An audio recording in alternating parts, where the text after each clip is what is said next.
morning, students, and welcome to English Education.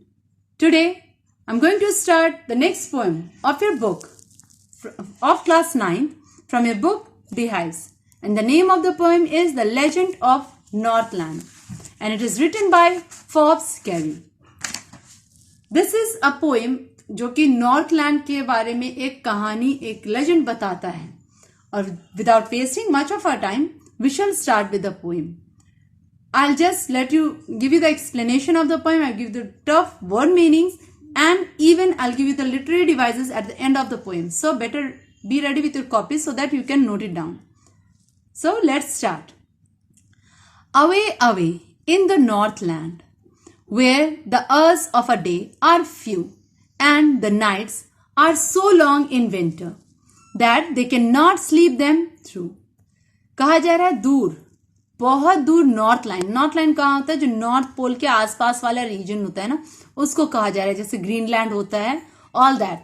वहां पे कहा जा रहा है कि बहुत पहले की बात है, नॉर्थलैंड के पास में, जहां पे दिन बहुत छोटा होता है. We know in winters the days are shorter just because the earth is away from sun and nights are longer. उसने कहा, वहां पे पोएट कह रहे हैं कि नॉर्थलैंड के पास में जो कि दिन बहुत छोटा होता है और रात बहुत लंबी होती है, कि इंसान जो होता है अगर सो के उठ भी जाए तो भी लगता है वो रात ही है. कि नॉट स्लीप थ्रू, पूरी रात सोने के बावजूद रात लंबी होती है. Where they harness the swift reindeer. Harness means होता है टाइड अप. ठीक है. Swift very fast, reindeer is a sort of animal जो कि स्लेज में बांधते हैं. सेंटास के सामने में जो लगा हुआ रहता है, you might have seen in the sledge, that is reindeer. Where they harness the swift reindeer to the sledge when it snows, and the children look like bear's cub in their funny furry clothes. उसने कहा, poet कहते हैं, वहां पे जो reindeers होते हैं उसको स्लेज में बांध करके, स्लेज एक बग्गी टाइप का होता है और उसको आगे रेंडियर्स जो होते हैं वो खींचते हैं. तो वो उस स्लेज को स्विफ्टली खींच के, बहुत तेजी से खींच करके लाते रहती है रेंडियर्स. और जब बारिश होती है, जब स्नो गिरता है, बर्फ गिरता है तब, और बच्चे जो है उस मौसम में कब्स, बियर के बच्चों की तरह दिखते हैं, क्योंकि वो फनी टाइप का फर वाला क्लोथ्स पहने हुए रहते हैं. They look like quite cute baby cubs, bear कब्स.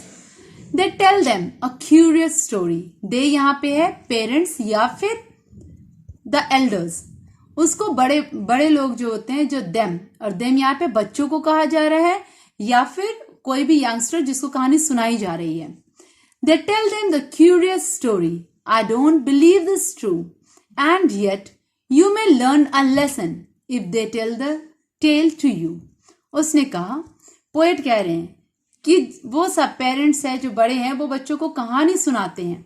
Strange stories, curious means होता है स्ट्रेंज एंड इंटरेस्टिंग स्टोरीज सुनाते हैं. उस पर मैं विश्वास नहीं करता, पर हाँ, जब वो कहानी आपको कही जाएगी तो मे बी आप उससे कुछ ना कुछ सबक सीख ले. You learn a lesson from that. आप उससे सबक सीख सकते हैं. कहानी शुरू हुई. वंस, देखो जो भी कहानी होती है, फेरी टेल्स या कोई भी होता है, वो उसी से शुरू होता है. Once upon a time, once in the day time, is like that. एक बार की बात है. वैसे ही ये भी पोइट्री शुरू हो रही है. Once when the good saint Peter lived in the world below and walked about it preaching just as he did, you know. एक बार की बात है जब सेंट पीटर कौन है? जीसस क्राइस्ट के फॉलोअर थे ये. ठीक है.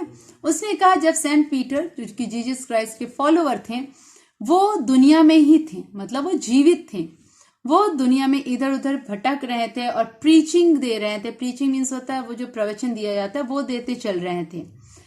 जैसा कि हम लोग जानते हैं उनका यही काम है.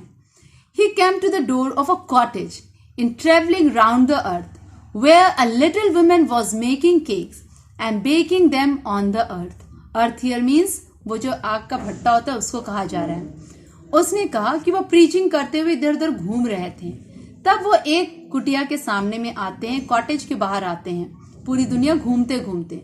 वहां पे एक वुमेन जो थी, एक छोटी सी little women, a short heighted, वो जो थी वो केक बना रही थी, केक्स बना रही थी और उसको बेक कर रही थी, अर्थ में डाल करके, बेक अपने भट्टे में डाल करके. She was just baking that cake and being faint with fasting.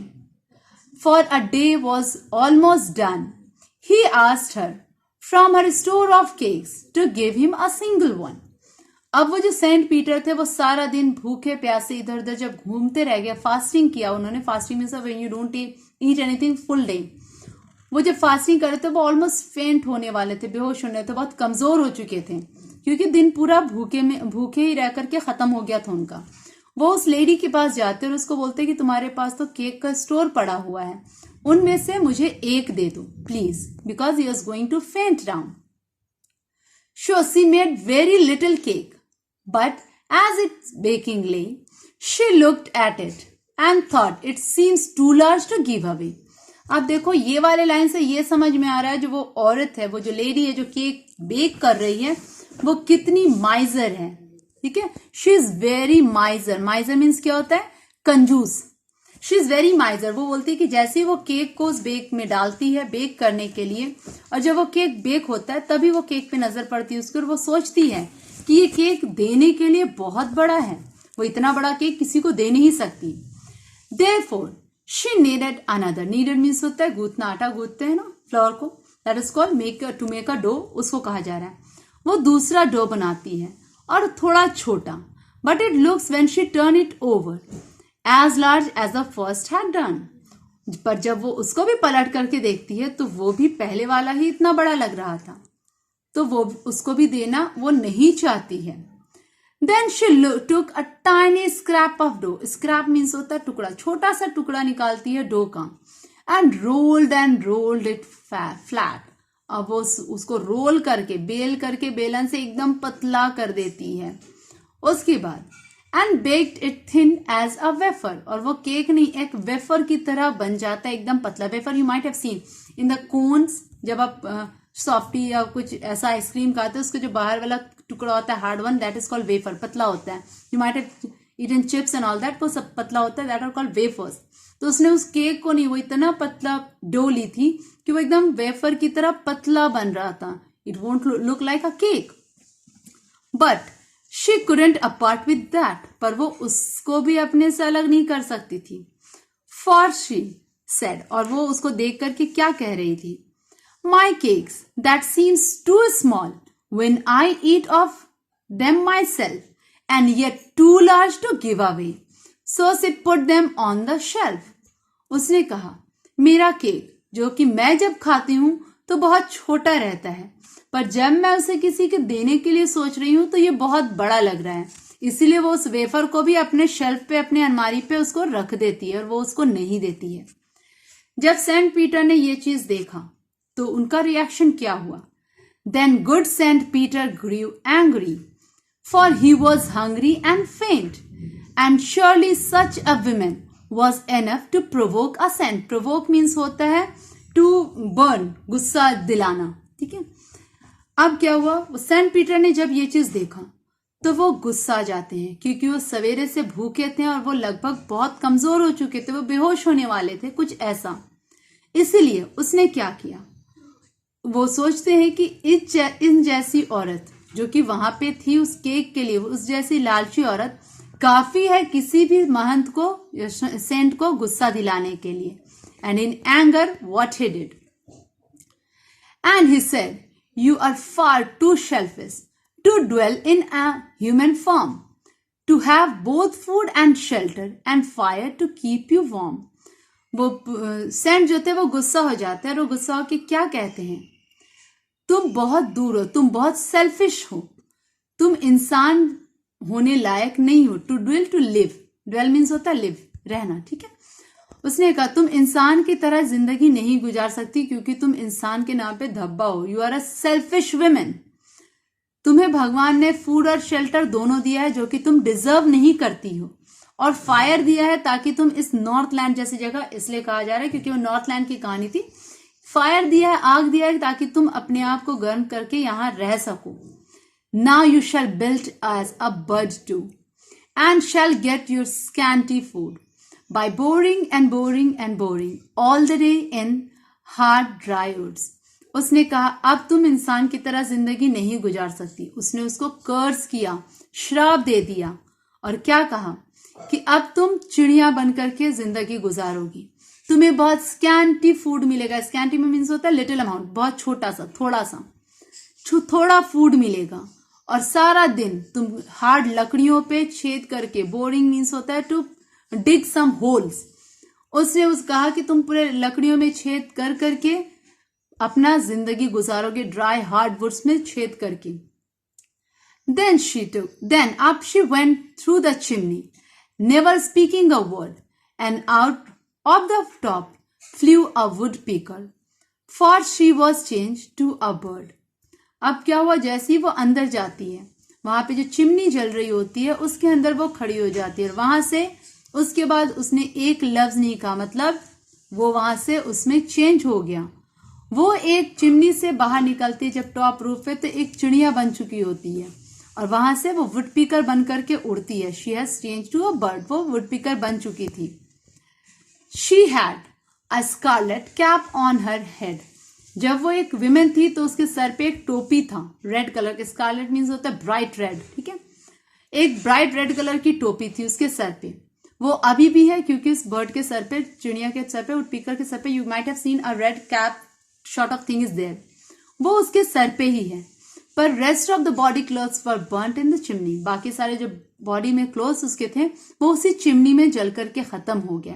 Black as coal in flame, कोयले की तरह काला, उस पूरे धुएं में काला होकर के रह गए थे वो। And every country school boy has seen her in the woods where she lives in the tree till this very day, boring and boring for food.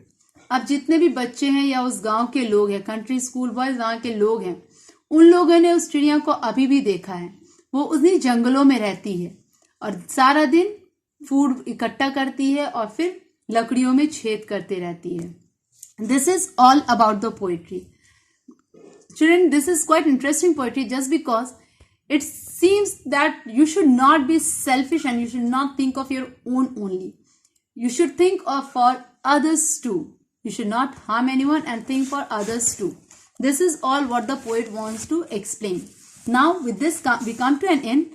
Moving on to the literary device. There are several literary device. उसके बारे में बात करते हैं. Poetic elements जिसको कहते हैं. सबसे पहला literary device है इसका rhyming word. I told you the rhyme words. इस poem की rhyming word है A, B, C, B. देखो कैसे, कहीं पे भी कोई भी पैराग्राफ उठा लो, वो देखो. Peter, A, below, B, preaching, C, क्योंकि तीनों अलग हैं, पर below and no are same, इसलिए B. तो इसका poetic rhyming scheme क्या हुआ? A, B, C, B. पहला literary device इसका है. The second literary device is alliteration. Alliteration जब दो या दो से अधिक words में consonant sound हो in the starting of the word. किसी भी वर्ड की शुरुआत में अगर कॉन्सोनेंट साउंड हो और वो दोनों वर्ड्स जो है वो क्लोजली बाय प्लेस्ड हो, तो उसको हम लोग एलिट्रेशन कहते हैं.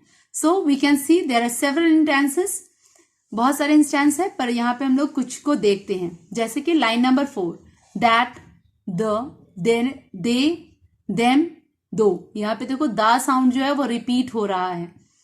Here they, them, the sound is repeating. Similarly there are several, यहाँ पे पूरे पोएम में, इट्स अ लॉन्ग पोएम और ये आप इसमें बहुत सारे एलिट्रेशन आपको मिलेंगे.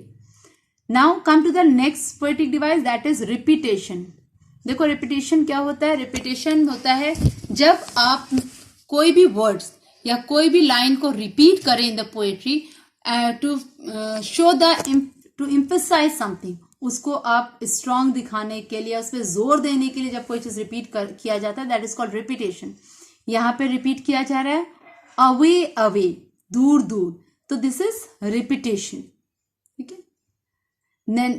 देर is roll roll somewhere there, you can see here roll and rolled. ठीक है, तो ये भी आपका रिपीटेशन हुआ. Now moving on the next one. यहाँ पे सिमिली के भी इंस्टेंसेस हैं. ठीक है. सिमिली क्या होता है? Simile is when we compare two words with by using like और एज. एज या लाइक वर्ड का इस्तेमाल करके जब हम दो वर्ड्स को कंपेयर करें तो उसको हम लोग सिमिलीज कहते हैं।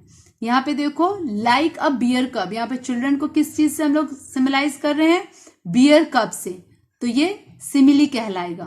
ठीक है, and here like as a wafer, यहाँ पे एज वर्ड से हम उस केक को वेफर की तरह बोल रहे हैं, तो ये सिमिली कहलाएगा। Next poetic device is anaphora. Anaphora क्या होता है? एनाफोरा व्हेन टू और more consecutive line starts with the same word, जब दो या दो से अधिक लाइन सेम वर्ड से शुरू हो तो उसको हम लोग एनाफोरा कहते हैं। Come to line number stanza 12। ठीक है, स्टैंजा 12 में आओ, वहां पे यू कैन सी दैट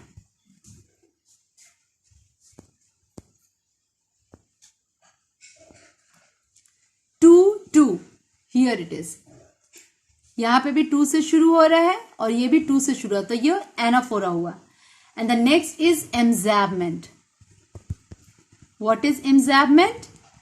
जब दो सेंटेंस बिना किसी, जब फर्स्ट सेंटेंस सेकंड सेंटेंस तक पहुंचे और बिना किसी पंक्चुएशन मार्क के, तो उसको हम लोग एम्जैबमेंट कहते हैं।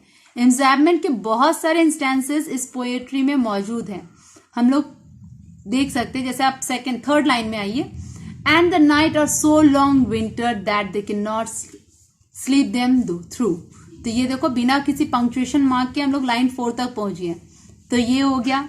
Then once when the good saint Peter lived in the world below, without punctuation mark, carry to the next sentence. इसी तरह से बहुत सारे वर्ड ऐसे सेंटेंस है जो कि आपके एम्जैबमेंट होते हैं। The last line, last paragraph, and every country school boy has seen her in the woods. This is all about the poetry. Through this, we come to an end. Now, what you have to do, you have to write all the poetic elements and even the question answers that are given below, thinking about the text. If you have any query, better, you can write it down in the comments. I'll try to solve it. Listen it properly if you can, if it is not visible. Okay, children, take care. Goodbye.